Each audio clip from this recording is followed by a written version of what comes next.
Sekedap to Paman. Kok kula dereng mangertos bab cariyos menika Sora Silah menika kok estu kula dereng mangertos, Pak. Lah panjenengan tasih timur. Panjenengan mika tasih timur. Kula menika suwita wonten ing Mataram menika wiwit eyang dalem.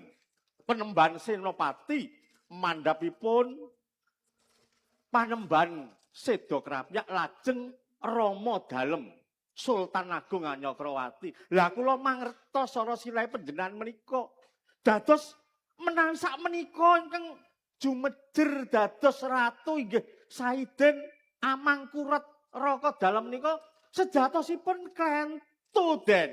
Klentu. Klentune mapan wonten pundi, Lho, Paman? menika namung putra saking Prameswari Wetan. Tegesipun menika Prameswari upami tembungipun sakniki mbok enom. Lho, lah kok saged dadi ratu?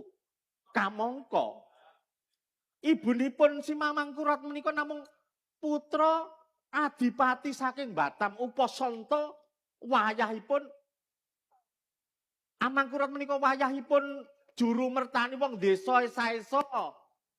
Lah kok iso menggokke sejarah niku kados pundi? Lah dudu trae kok malah didadekke ratu. Ingkang gadhahi tos menika saestunipun panjenengan. Kula menika nggih gumun sanget. Kula gumun sanget. Ing atase juru mertani kok iso ngenggokke sejarah sing dadi ratu saka mbok enom lho.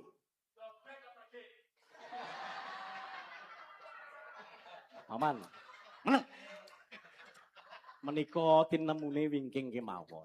Bagenipun kula tresna dhateng putra panjenengan. Menika ados pundi? Panjenengan tresna dhateng anak kula Rara Mangli. Nggih. Lah menika ras kula langkung remen kados kejugrukan Wukir Sari kaluberan Segara Madu Raden. Lah menika malah tiwas kebeneran mboten nami kula menika kok awal mboten.